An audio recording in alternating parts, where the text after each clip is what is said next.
What's the most physically disgusting experience you've ever been through? A fly wedged itself into my eye and got under my eyelid. I ran while twitching like crazy across a football field sized playground and asked somebody to help and they pulled it out. It survived. Accidentally sipping from my old roommate's spit bottle. It was a Gatorade bottle full of black chunky spit and I was drinking a Gatorade. Set my Gatorades next to the spitter and wasn't paying attention. Took a big ol' gulp of that nastiness. I vomited it up, which was also gross. I had norovirus and was pissing out of my ass on the toilet while throwing up in the bathtub simultaneously. Afterwards I was pretty lightheaded and laid down on the bathroom floor. When the next wave came I was too weak to get up and just did all over myself and eventually fell asleep on the floor. Had a ruptured appendix at 7 years old before keyhole surgery and the wound got infected. Was in the hospital for weeks and would randomly wake up during the night with the sheets drenched with gunk from the wound. From chest to mid-thigh. Even 25 years later, if I'm cleaning out the fridge and get a whiff of rotten veggies, suddenly I'm 7 years old and lying in the hospital bed all over again. Oh god, that smell. Ugh.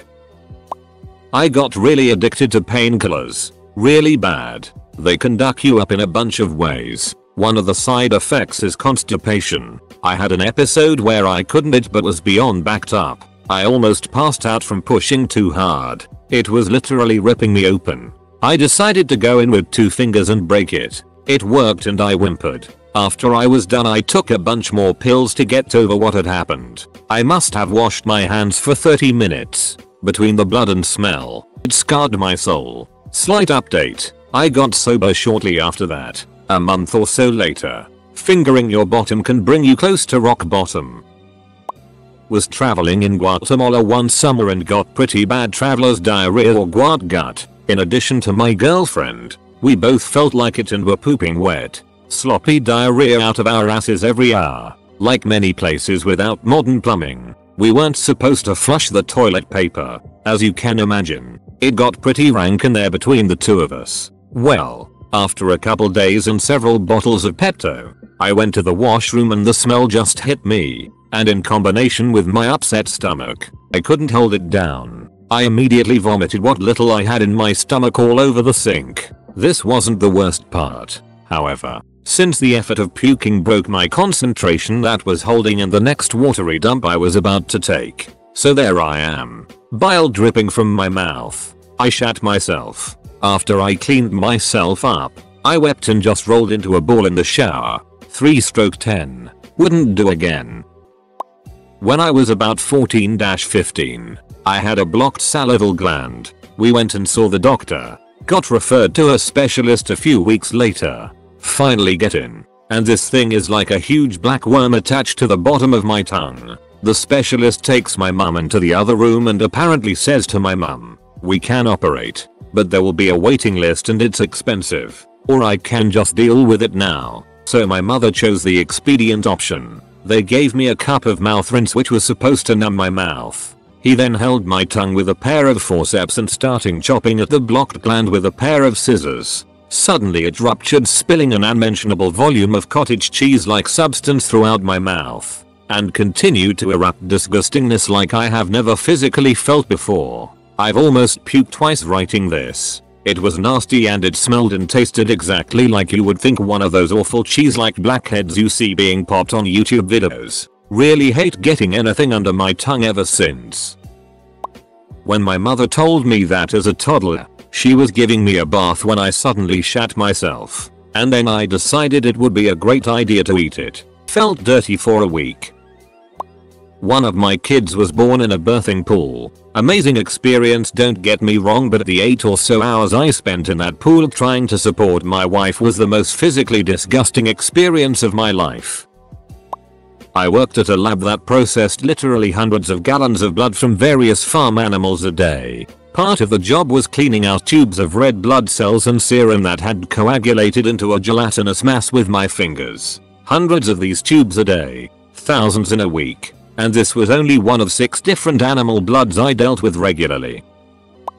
I had a pilonidal cyst. They appear on the lower back right above the butt. It started draining pus before I went to the doctor, and a guy in my math class said, "It smells like cheese." That was the rotten smell of the pus. Also, in history someone said there was a bad smell and blamed it on their wet Uggs. I'm pretty sure that was my sis too. Pretty disgusting. My sister said to never talk to her about my cyst again, and I haven't. When I got my wisdom teeth removed, I asked for the awake route. During the surgery, I kept asking for a handheld mirror so I could stare at myself being drilled while laughing. The doctors were disgusted by my weirdness, but I was having fun. They took the mirror away a few times because I was blocking the light, hence why I kept asking for it. They thought I was a masochist, but it was just an act to trick myself into not having a nervous breakdown. It worked, and I actually enjoyed it by simply pretending to enjoy it. Looking back, it was disgusting to see my own jawbone.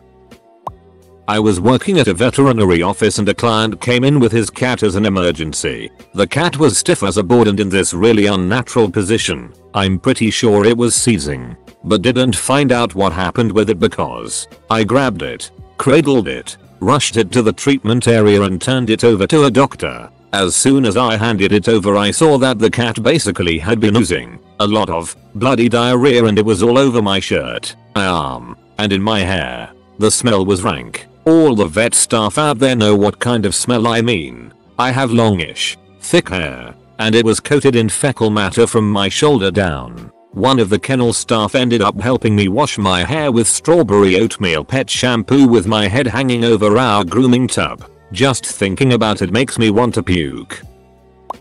First semester of college. Was packing my suitcase around 12 AM BC. I was taking a bus at 8 AM to go home for the weekend. I checked my fridge for any perishables that I should eat before I leave, and saw my sushi roll I had gotten at the market earlier that day. A mistake. I scoffed it down, and within 20 minutes I was already having flashbacks of the nightmare that was to come. I am 19 years old, and I have thrown up twice in my life. My stomach was not equipped to handle this war. After kneeling before my dorm toilet for 2 hours, nauseous and in denial, it happened. Suddenly, hundreds of grains of rice Usain bolted up my throat and propelled into the toilet bowl. This projectile vomiting continued for 20 seconds before ceasing, but I was unaware that the rice grains had reproduced while in my system because I proceeded to spew 3x as much sushi into the toilet than I remembered eating. My throat burned from the soy sauce. My nose burned from trying to breathe through the never-ending shower of vomit. Bruised, battered, and defeated, I made the journey back to my room and laid in bed ready to forget about this tragedy, but I should have known that every good horror story has a sequel. Stomach flu. On my period. In summer. Just so many fluids. From so many places. Obligatory. Swamps of Dagobah. Story for those who've not read it. Extremely gross NSFL. Do not click that link if you have a weak stomach and or overactive imagination. Getting my stomach drained after a Turkish appendectomy left me with a nasty infection. I could feel the pus running down my back. One of the nurses walked out covering her mouth. Food poisoning. It just comes out both ends mercilessly. The worst feeling is when you have thrown up so many times that you no longer have food but keep throwing up whatever you have left in your stomach.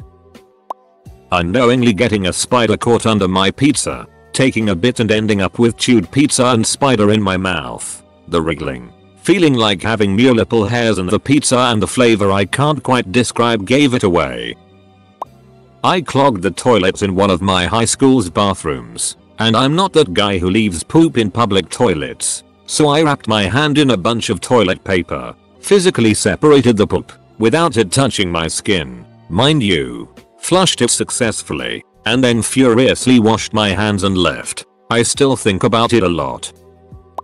I work in a hospital and we were standing up an older man that had a golf ball size blister on his ankle. Right when we got him up I felt something wet down by my shoe. I look down and see that this man's blister exploded and a lot of it hit the space in between the bottom of my scrubs and the top of my sock aka bare skin. I don't gag at work but this was the one exception.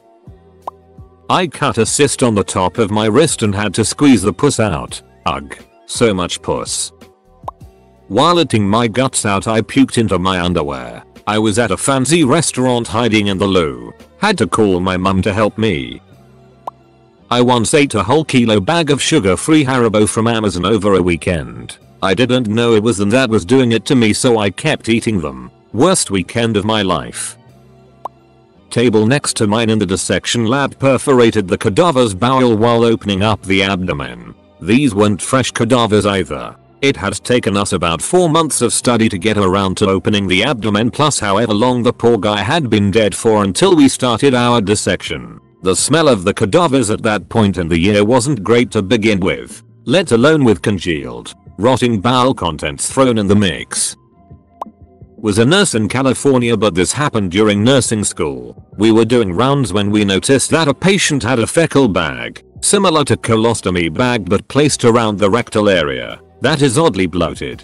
Thinking it was a new nurse not knowing how to place a fecal bag, we'd attached the bag to remove the air. Yep, you guessed it right. The air was gas and it was the most horrendous odor my nostrils have ever experienced. Classmate vomited and the rest gagged instantly.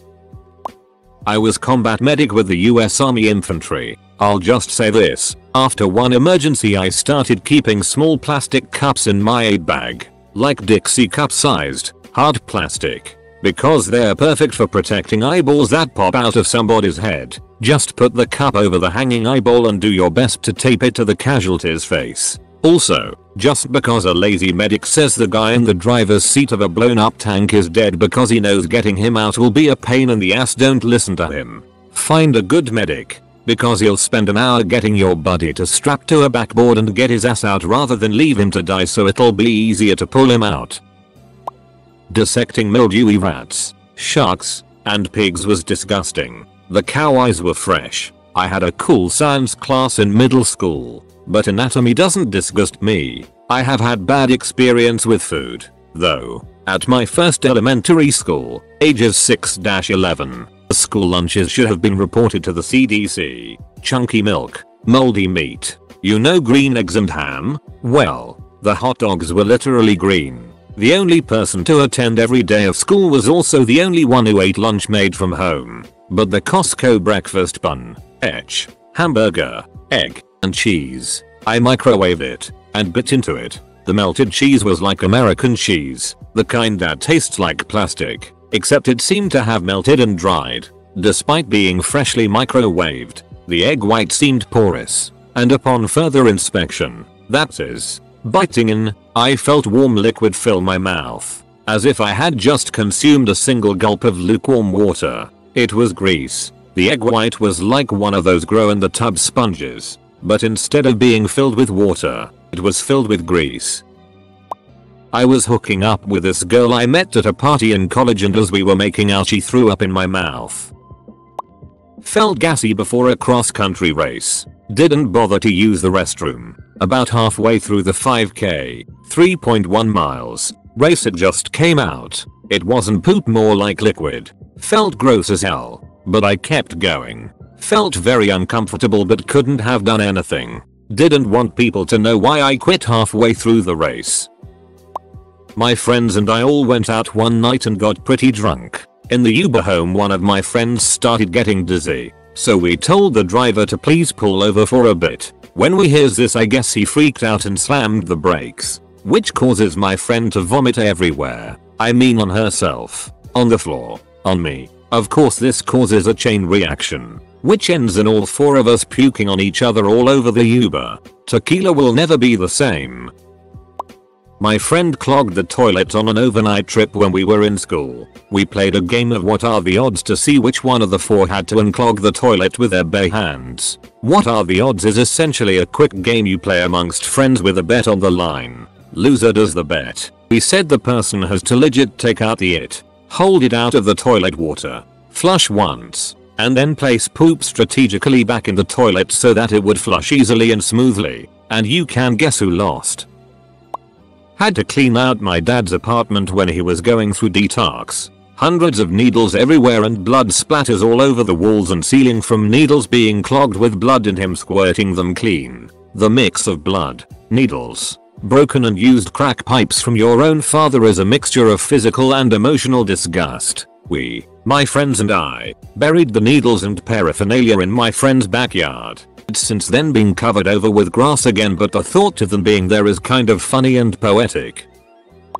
Probably getting part of my toenail that was practically growing through one side of my toe, as in just about ready to burst through the skin, removed. The way the chair was shaped, my head was facing my feet and it was too painful to really keep my eyes closed. I tried as hard as I could to just look at the ceiling instead, but I couldn't. I watched as the doctor inserted a long skewer into my toe, and then pounded it with a rubber mallet to drive it further in. Once in, he took several cutting tools in there and then finally some tweezers to extract the now cut section of nail. There was literally so much blood that it got on his clothes. White uniform had large spurts of red on it. I wasn't aware one little nail could cause so much havoc. Another time when I was younger, we sort of half owned a stray cat who came home after vanishing for a few weeks with a nasty wound on his lower back. On further inspection, the wound had totally festered. The whole area was crawling with maggots and it smelled like death. I cannot describe how bad the smell was. Worse than roadkill. I tried so hard to pick the maggots away with a pair of tweezers, but after a few hours it was clear that he was suffering and not likely to survive. So we took him up the mountain and my dad put him down as humanely as he could. One of the most traumatic experiences of my life. I still can't forget the smell or stand the sight of maggots. As an adult, my 3 cats are strictly indoors and get regular vet visits. Never happening again. Drinking with friends and they had turned one of the beer bottle into an ashtray. I put my bottle down and for the next sip accidentally picked up the ashtray and took a nice gulp. I was taking out weeks old trash from the ship that I was serving on. I decided to swing the heavy bag over my shoulder in order to throw it in the dumpster. It tore on the way up and the sludge that came out of it ended up all over my body. My first day on the floor as a nurse, me and this other guy had to check on woman that had been in rehabilitation for quite some time. She was just wearing the hospital gown and nothing else. We roll her over on her side to check her bed sores when she lets out the smelliest fart you could ever imagine. Our faces are only about foot away from her exposed anus, so the smell just jumps right into our nostrils. Burnt my hand quite badly. Got given an oral shot of morphine. The process that came after was hilariously gross. Essentially my entire hand and part of my forearm had to have the dead skin and gunk peeled and scrubbed off it. The experience was both less daunting and more mind-boggling from the morphine. But the other funny thing was that the nurse dealing with the skin and gunk removal was joking about how she found it fun to try and get the biggest bit in one go. This is from a time when I was in paramedic school. I was doing a rotation in the local trauma unit and I watched as EMS and fire wheeled a 500-pound man into the trauma bay. The stench that followed him curled my nose hair. It was horrific. The poor medics and firefighters were absolutely pale and several of them took refuge over at the nurse's station. I wandered over and a medic I knew personally was physically crying. He was leaning over the counter, tears streaming down his face as he just kept saying, The it was everywhere. I couldn't stop puking. I assume he was talking about a hoarder's house. I once walked into a home where there was a 1/4 inch of water on the floor and come to find out, the occupants of the home were urinating, defecating on the floor. I've seen some id when it comes to hoarder homes, but the doc was telling everyone to go into a different room so they could get blood work and that they had to take the ambulance out of service so it could be professionally decontaminated before use again. I heard a commotion behind me and I turn around to see a nurse stumbling out of the trauma bay. An emesis bag we affectionately call a horse condom held to her face and she was puking noisily into the bag. The doc looked at me with a look of horror and we both walked into the bay. As we pushed the doors open, we were met by a wall of stank. It smelled so bad. The smell had its own texture, taste, and feel. You could literally feel the scent trying to skull-duck you into unconsciousness. The patient was laying on 2 beds that were hastily strapped together and there was a pool of green, greasy diarrhea on the floor around him. It ran off the bed in little "oh duck this rivers." The patient would moan and more would come squirting out with the worst squishy and moist farts I've ever heard. I stood by the door frozen in place. The doc stood next to me, a 30-year veteran, and he began to puke noisily into the biohazard container next to me. I followed suit in the scrub basin. I have been into hoarder homes that were covered in fesses that smelled better than the death pit I just walked into. Slowly, we recollected ourselves and the idea was to put in Flixizil, think Foley cath for your ass, and get the patient cleaned up. I was tasked with holding open the patient's cheeks to slam the Flixizil in and also to help clean up the patient as we went. It took 45 minutes to put the Flixizil in. The stream of death never stopped. By the time we were done, we were all covered in all manners of yuck. The trauma bay was split into 2 rooms with a wall and we all had to go into the other trauma bay to strip down into hospital gowns. Then we ran off to take showers in the locker room. I've never felt so dirty in my life. C. Diff is a cunt.